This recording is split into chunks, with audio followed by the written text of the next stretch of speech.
کا مقصد یہ کہ جب دل میں کسی کی بات سما جائے پھر اس کی شکل سے، پھر اس کے پیر کی خاک سے، ہر چیز سے محبت ہو جاتی ہے۔ تو مسلمان جب کلمہ پڑھتا ہے لا الہ الا اللہ محمد الرسول اللہ صلی اللہ تعالی علیہ وسلم، تو اللہ پاک نے جس نبی کی محبت دلوں میں ڈالی ہے اس کی ہر چیز سے پھر پیار ہونا چاہیے۔ اب جو جماعت نبی کے ساتھ ساری زندگی رہی ہو، آخری وقت تک جس جماعت نے سرکار دو عالم صلی اللہ علیہ وسلم کا ساتھ دیا ہو، وہ جماعت کتنی ممتاز ہوگی، وہ کتنی شان والی جماعت ہوگی کہ معمولی لوگ تو نہیں ہے، اور ان کی بڑی خصوصیات ہیں۔ مثلا ایک قافلہ چل رہا ہے، اور وہ قافلہ اور وہ لشکر بھی کتنا خوش قسمت ہوگا جس میں خود محمد عربی صلی اللہ علیہ وسلم موجود ہے۔ پانی ختم ہو گیا، گرمی تھی، شدت کی بڑی تکلیف ہوئی لوگوں کو بھی جانوروں کو بھی، تو صحابہ کرام نے مشورہ کیا اور اکٹھے ہو کر کے سرکار دو عالم صلی اللہ علیہ وسلم کے دربار عالیہ میں آئے کہ جی پانی نہیں ہے، جانوروں کو بڑی تکلیف ہے اور آدمیوں کو بڑی پیاس ہے، بڑی تکلیف ہے، آپ اللہ پاک سے دعا فرمائیں۔ جناب سرکار مدینہ صلی اللہ علیہ وسلم نے دعا فرمائی۔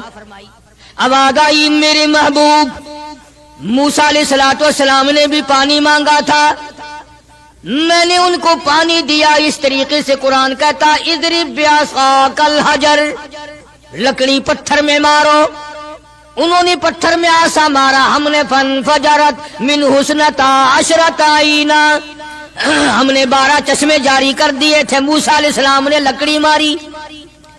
او میرے نبی، آج میں اگر آپ سے بھی لکڑی لگواؤں، اسی طرح سے آپ کو بھی لکڑ پتھر میں مارنی پڑے، پھر کلیم میں اور حبیب میں کیا فرق ہوگا؟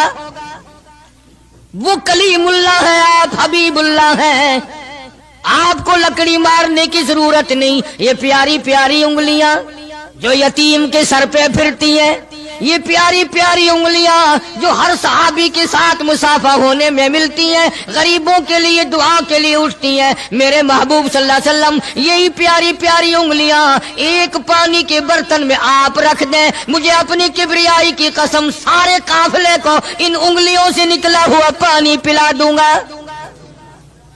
چنانچہ آپ صلی اللہ علیہ وسلم نے ایک برتن میں انگلیاں رکھ دی، سارے جانوروں نے پانی پی لیا، سارے صحابہ کرام نے پانی پی لیا۔